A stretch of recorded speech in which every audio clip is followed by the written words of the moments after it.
Hello, welcome to the second part of Introduction to Modern JavaScript. Today we will talk about asynchronous approach, why is it important, and how to handle it in modern JavaScript. So, here is our short agenda. Today we will talk about callbacks, promises, and await and async. And we will talk a little bit about pros and cons of every of these aspects. So, on the beginning, we have to talk a little bit about synchronous and asynchronous. I assume that you are not very experienced, so I would try to keep it as simple as possible. Okay, let's talk a little bit about synchronous code. So, take a look on the top of this picture. Here we have 4 operations. Each operation is invoked after the last operation has ended. So this is the assurance that number 2 will be invoked after the number 1 has ended completely and totally. So it has, of course, pros and cons. So let's talk a little bit about it. It gives you an assurance that the first operation will end totally completely, and there is no other way to invoke the second operation before it. So let's imagine you are downloading some data from the internet, and you need an assurance that the whole data is already downloaded, because the second operation it's operation of viewing some content to the user. So there is no sense to create or to invoke this second operation before the downloading the whole data will be added. So that's the main concept, that's the main idea, but it has very significant cons. Let's take a look about total load time. It is huge because we have to wait for every operation ended. Synchronous code is used by many programming languages like Java, .NET, Python, C++. Of course, you can make asynchronous operations there by using multi-threading, etc. But it's not the natural way of doing software there.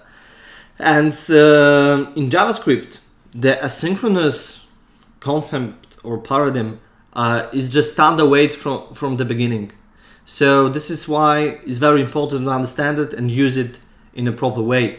So here on the bottom of this picture, we can see the asynchronous approach. So let's take a look on the total load time. Because every operation will be invoked immediately without waiting for the others. So the total load time is shortened. So we are able to invoke every operation, but we have to assure that their operations are not dependent on each other. So if we are downloading some data from the block number 1, and if we would like to show some data in block number 2, for example, could be just showing method to the user or console log, we have to assure that all data from the first operation, like downloading, has ended. Otherwise, we would have a problem with this. So that's very important that we can speed up the user experience, the whole performance, but we need to assure that these operations are not dependent on each other, and if they are dependent, they has to be invoked in kind of sequence. So let's take a real example. On the left we have the Python, on the right side we have the JavaScript. This code this does the same. On the left we have the import request library, importing request. Then we are trying to get some content of, for example, google.com web page. Then we are printing some data, the content of this page, and at the end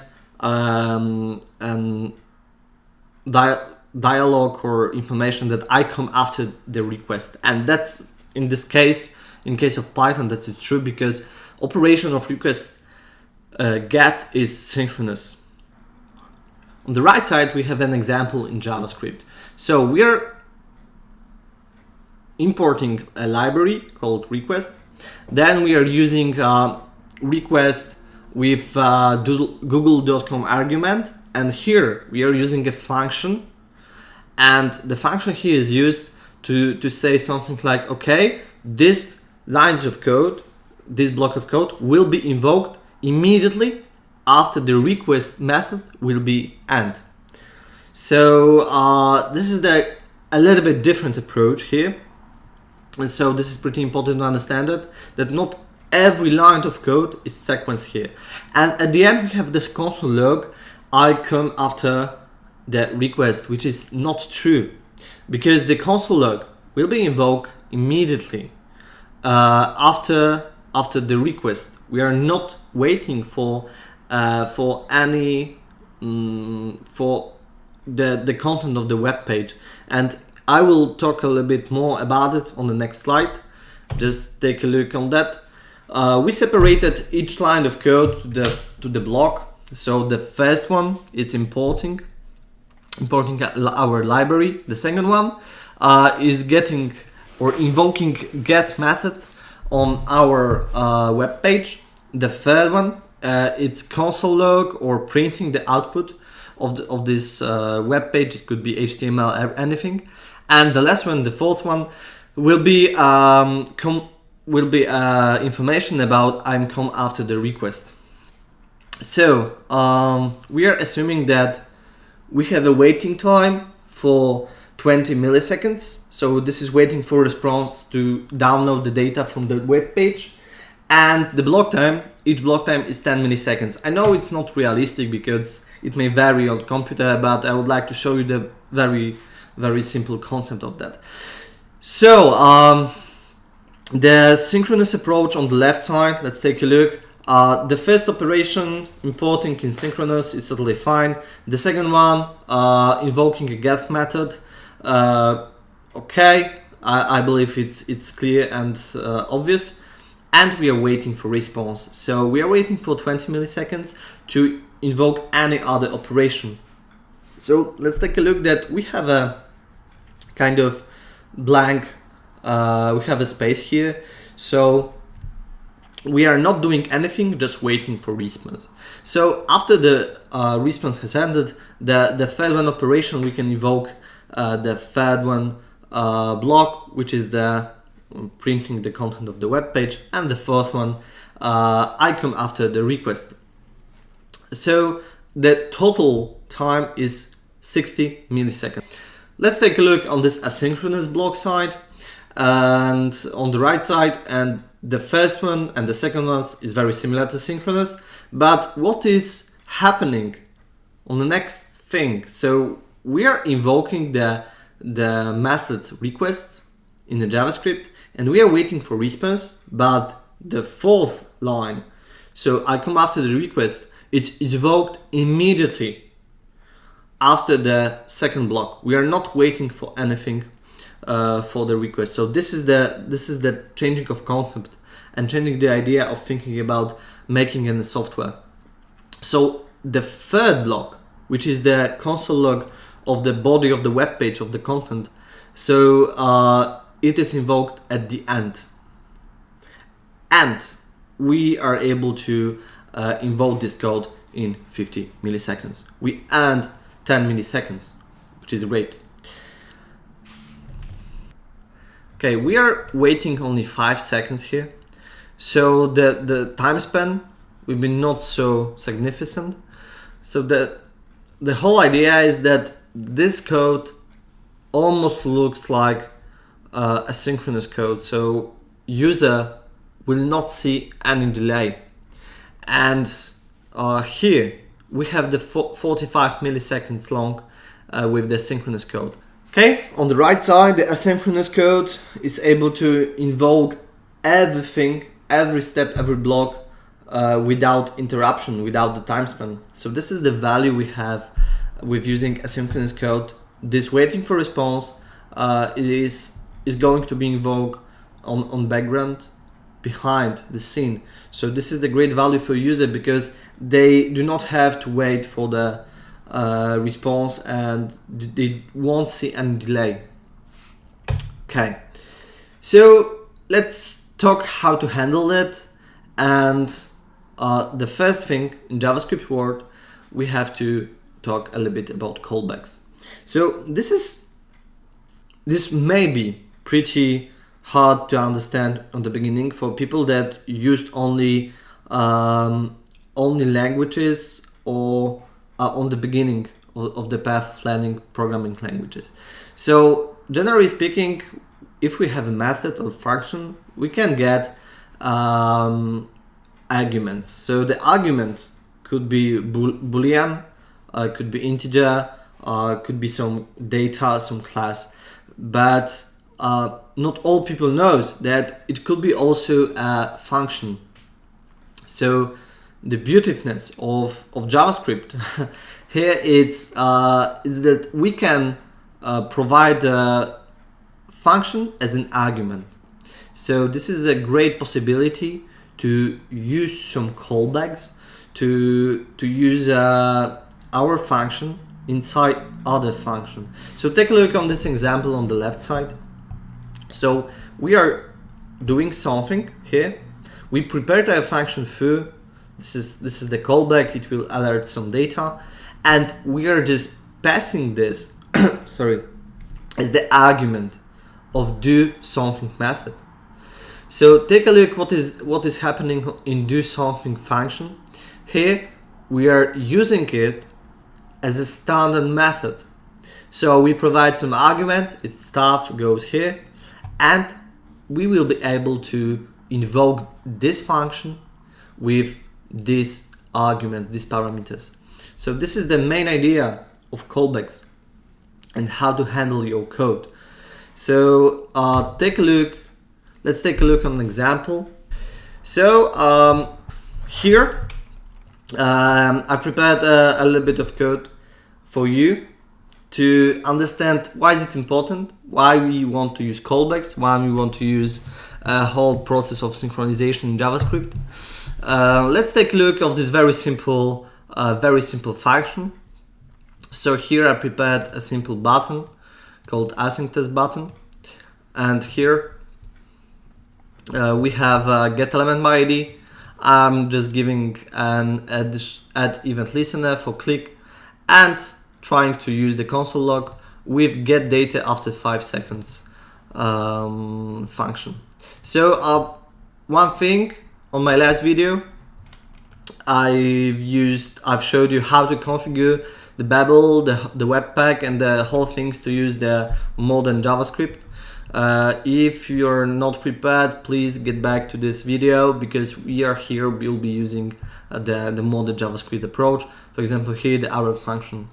So get data after 5 seconds. We are creating a variable which is hello. Then we are using set timeout. Set timeout is a method functions to invoke some code after specific number of time. Here we have 5 seconds, 5,000 milliseconds. So here we would like to return some data. Variable to change. Okay, so let's take a look what will happen here. We have a very simple function, get data after 5 seconds, and we would like to invoke this one after finding this button, after clicking this button here. So we have hello. We have hello because here we are using we are initializing our variable with the string hello, but after 5 seconds it's changing to hello world. So even if we removed it totally and we have a return statement,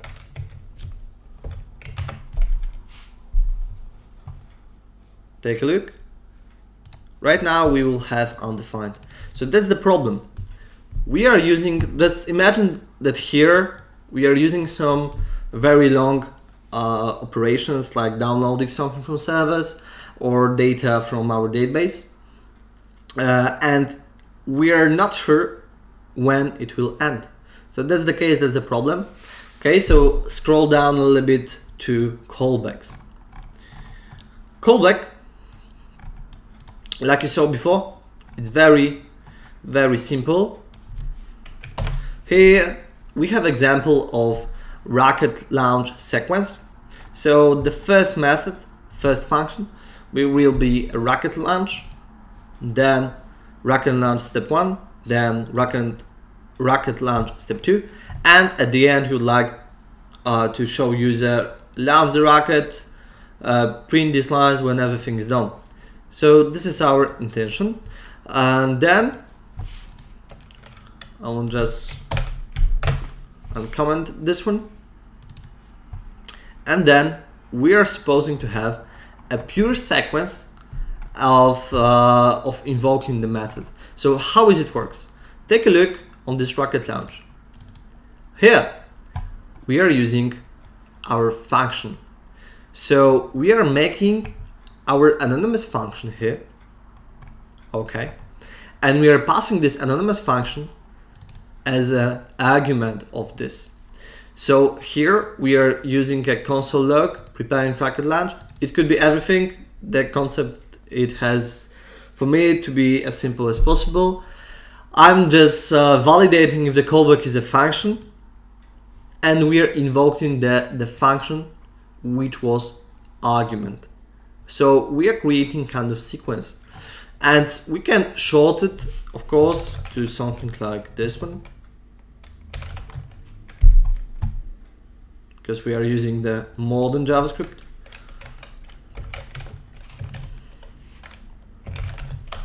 Okay, but the whole idea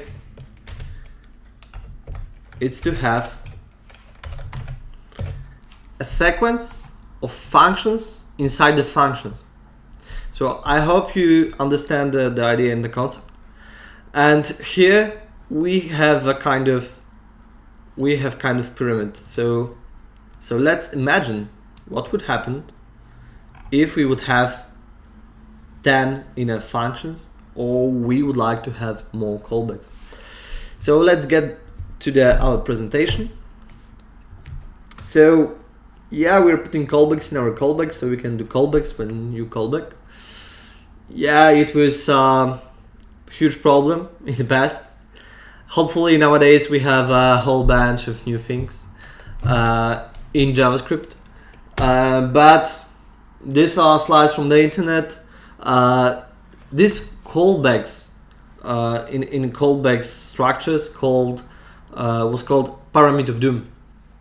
So you could make so many dependent functions inside each other's that the code looks like spaghetti, and it was very hard to understand, and it was very hard to maintain, refactor, etc. So let's move forward to better days. Now we can use ES6, ES7, ES8, a lot of new technologies, a lot of new features, but we have to be assured that we can use it. So what's the problem? Right now we are using a Babel. So Babel can handle for us the problem with backward compatibility, which is great, really. But it could be a problem for other people, other developers who are not aware of that. So can I use web page? It's a great thing. We will be now using Promisses. So let's go to the can I use web page and just find out if the Promisses technology, we can use this technology in web browsers. So majority of web browsers are supporting this right now without additional effort.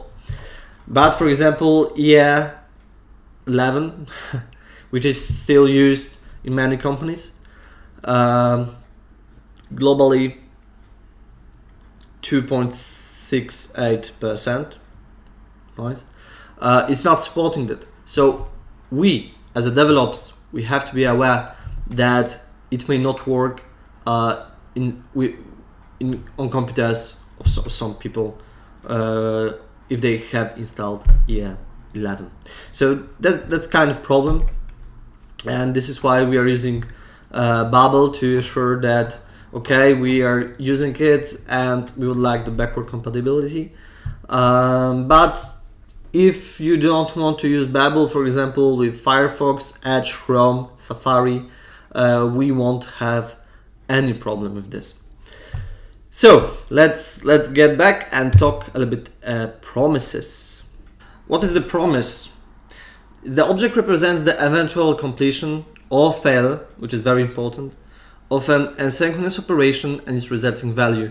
And we should remember that it's a future result of an asynchronous operation. It's not the instant result that we will get a result immediately and we would like to have it right now, but it will give us a promise and assurance that it will give us operation completion or failure. So why is it great, or and why people use it?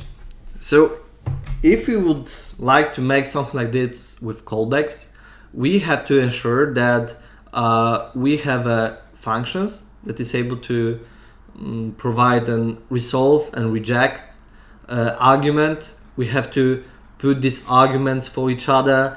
We have to think about it, and that our pyramid of doom could be much more bigger. And here with the promises, we are making a new object, new promise object. Here we have resolve and reject argument, and we are using our console log and using keyword resolve to say that this method is already end, and all data was totally and completely downloaded or prepared. So that's very important. We have also promise reject. Promise reject is a situation where something was bad. For example, if you're downloading something from server, we can get 404 or something like that, and we should provide information for user about the situation. In our previous example or scenario, we didn't do anything like that. Promise give us a tool, or promise give us the resolve and reject option to behave differently if anything will be unexpected. So let's take a look what we have more. Reject and resolve, which is pretty obvious. Previous all give us assurance that every promise, everything has ended.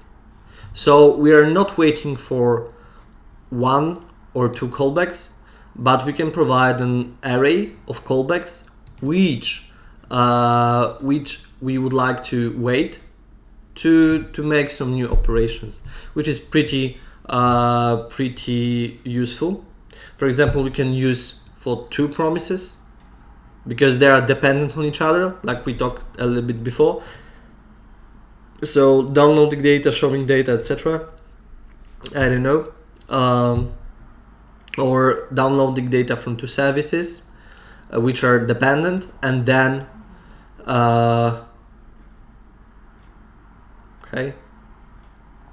downloading some data and then showing the data to the user. So this one and this one is independent, but this line should be dependent on this three, for example. So that's the main idea, main concept. Okay, the race one.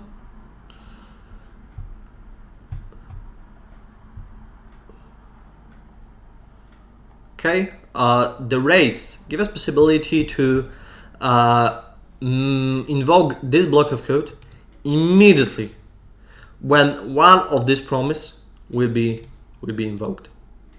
So here we have the two, because our two is much more shorter. This operation much more shorter. It can be useful, for example, if you're downloading data from services, I know 3, 4, 5 services, but user is waiting for some pictures, for example, and it's worth to show user something, a little bit of these images before waiting for the all promises to end. So this is pretty useful. Okay, let's move on a little bit and let's take a look how it's look on real example. Now take a look on promise example. So here we will have a code with the promises. So what we are doing here, it's making the same functions, but inside we will create new promise object which gets resolve and reject. We'll console log something and make sure that this resolve is put in here to communicate that everything was fine and our rocket launch was successful. Our step was successful. So how is it looks like in our code? So this one is much more cleaner than callbacks. So we are using rocket launch promise here, keyword then, and we are using the next function, the next step, rocket launch step 1 promise, which looks almost the same, but I would like to show you the idea in the concept. So what is the change of callbacks? So here we are using rocket launch promises, which returns callback and then keyword, as sure as that this code inside here will be invoked only if this rocket launch promise was resolved or rejected. So if this data was totally completed. So this is why we say that the promise is not immediate action, immediate value, but it's the assurance that something will be here in the future. So how is it working? Let's take a look. Let's refresh our site. And sorry, yeah, we have to resolve. Reject will be in a moment. So we are preparing our rocket launch. We are preparing step 1 here, preparing step 2 here, and launch the rocket. Print these lines when everything is done. So if let's say let's simulate that something was not correct. So we put reject here. We will see something like uncalled in promise. So we can use additional keyword, which is catch, use a method and console log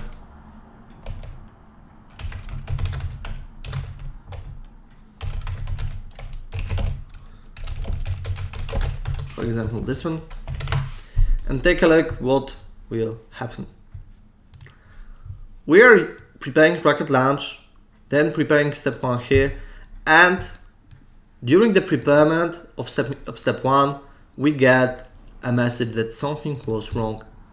So like you see, it's very simple to handle errors and how to provide information for the user with using the promises, so which is great. Okay, let's keep moving. This is the last thing. In 2017, I believe, JavaScript introduced something like async and await, which is a great thing to improve our code readability and improve our thinking about the async and await approach. Let's get back for a while to the promises. Think about how to handle the value, for example, of this promise and use it in our whole statement. So it won't be very simple.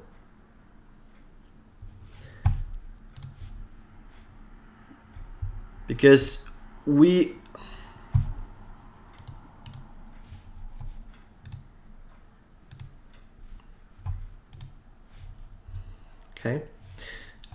it won't be very simple.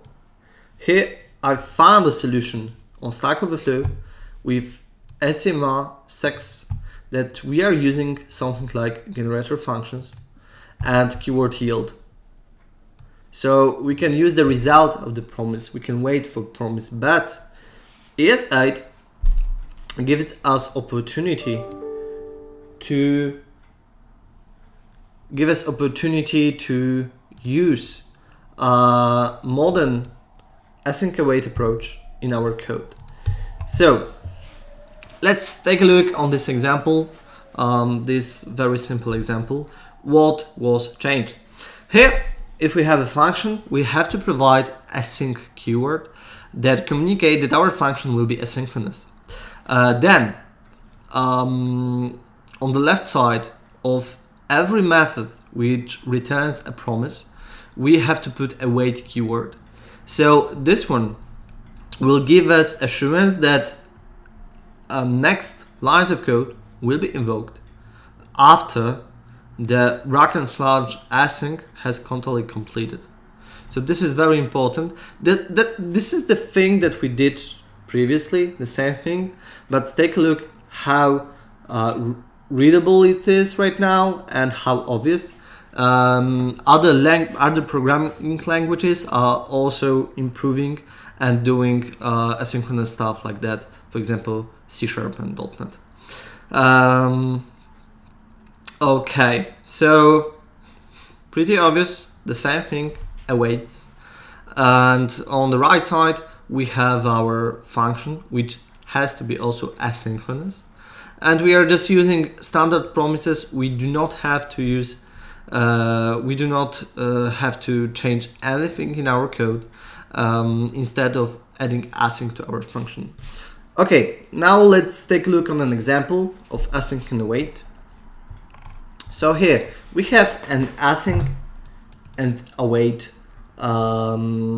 example. So the code here, the methods are pretty the same, but we additionally add an async keyword before the function statement. So here I prepared for you something like asynchronous timeout to show you why is it important and what would happen if we do not have a pure sequence of our operations of our methods. So we use rocket init timeout. So here in rocket init timeout we will use rocket launch async timeout, then rocket launch step 1 async, then rocket launch step 2 async, and at the end we will console log some information that the rocket was launched. Same concept, same idea. And here in async rocket launch async timeout, will wait 2 seconds to console log something and resolve our promise. So let's take a look how it works right now. Okay, so like you may see, here we have preparing step 1, here step 2, we launched our rocket, but at the end we prepared our rocket launch, which is totally not correct, which we didn't want to have. So to give you more time, I would change to 5 seconds. Okay. And here we will see, okay, here after 5 seconds, the preparing rocket launch appeared. So that's not correct. But thanks to using await and async, we can just fix it with using await keyword. So take a look how it works right now. We are waiting 5 seconds. I click the button and we immediately get all of the data, but this method was invoked on the first place. So this is very important. That was the initializer. And if you are making a website, it's great to have the ordered loading state, ordered loading.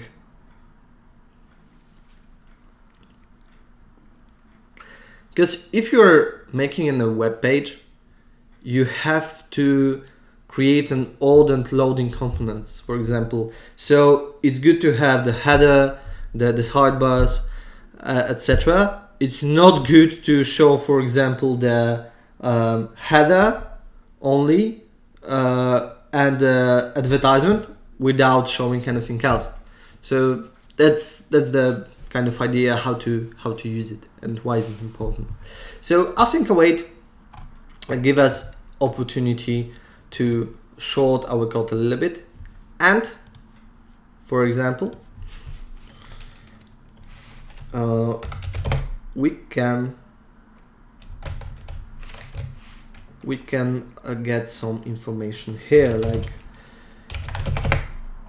take a look here, data bracket, we will try to catch this string ready.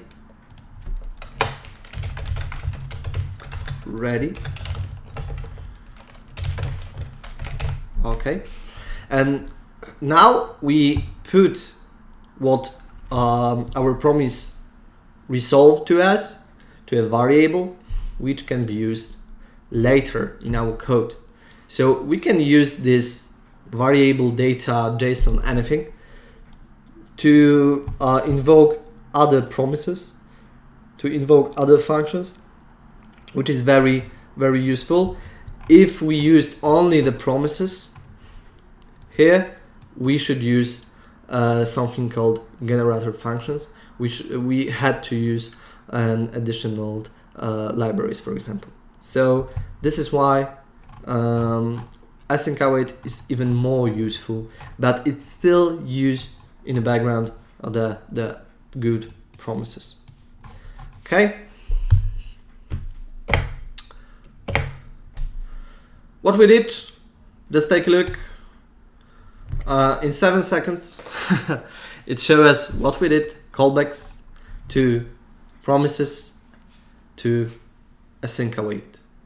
In 7 seconds, this pure give us understandable way why is it important or why is it useful to use new tools, new functionalities, and how to reduce and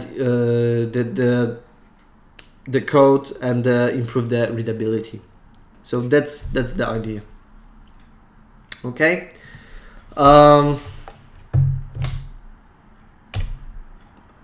Okay. So I believe that's all for now. Okay. Thank you very much for watching. If you have any idea, any feedback for me, just put a comment. I will reply for it. And if you have any questions about JavaScript and modern JavaScript, I would be very happy to help you. If you have any idea for future tutorials, just give me a sign or something.